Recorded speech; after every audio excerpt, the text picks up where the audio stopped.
Jesus is the answer for the world today.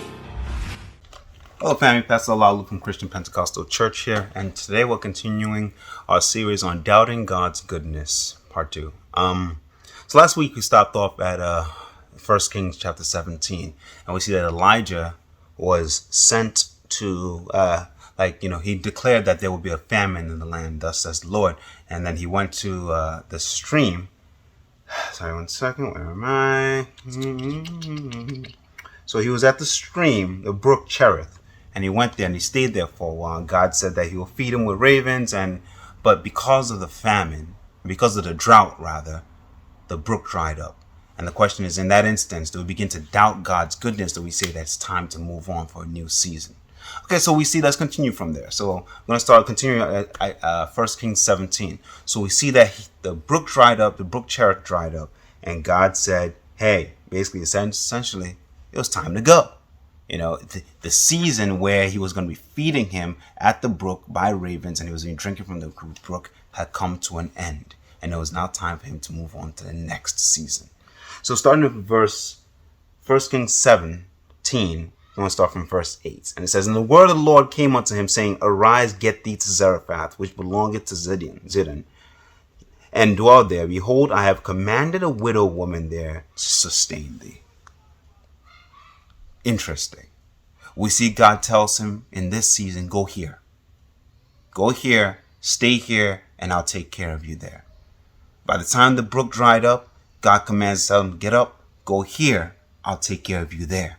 And it says, okay, he has commanded a widow woman to sustain him there. Let's continue reading, okay? So he arose, this is verse 10. So he arose and went to Zarephath, and when he came to the gate of the city, behold, the widow woman was there gathering of sticks. And he called to her and said, Fetch me, I pray thee, a little water in a vessel that I may drink. And as she was going to fetch it, he called to her and said, Bring me, I pray thee, a morsel of bread in thine hand. And she said, As the Lord thy God liveth, I have not a cake, but an handful of meal in a barrel, and a little oil in a cruse. And behold, I am gathering 2 sticks that I may go in and dress it for me and my son, that we may eat it and die. So we see the widow woman was at the end of her rope. She truly believed that it's all over. All I have is this little meal left. I'm going to make it into a cake. I'm going to fashion it. My son and I are going to eat it. Then after that, we got nothing left. We have nothing left to eat. So it's time for us to go back to our maker. It's time for us to die. But we see here. So the question, actually, before that, says, okay, verse 13. And Elijah said unto her, Fear not.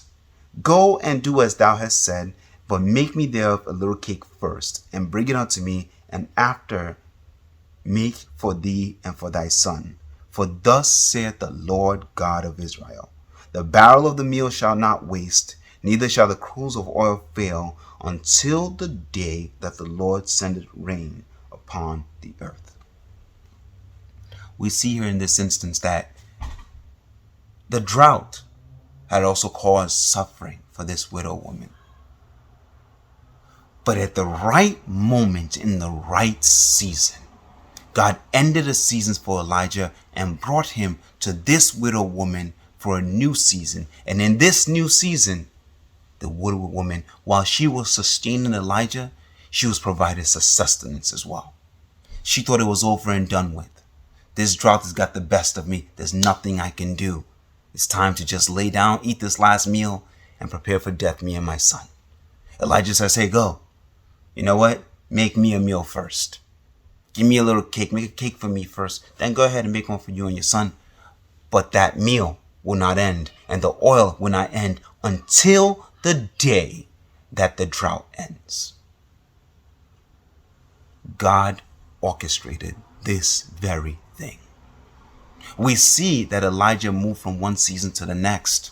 And in that new season that he was in, he was sustained by this widow woman. But we also see that in that new season, this was the new season for the widow woman too, and her son, because she was being sustained because of Elijah. And because the man of God dwelt in her home. God cared for her as well as he cared for Elijah. So no matter what season we find ourselves, even if it's drought, there's a drought outside, even there's disease and plague outside, our Father loves us and He cares for us and He will sustain us in that season despite what's going on all around us. God bless you. And next week, we'll enter into what happens next. God bless you.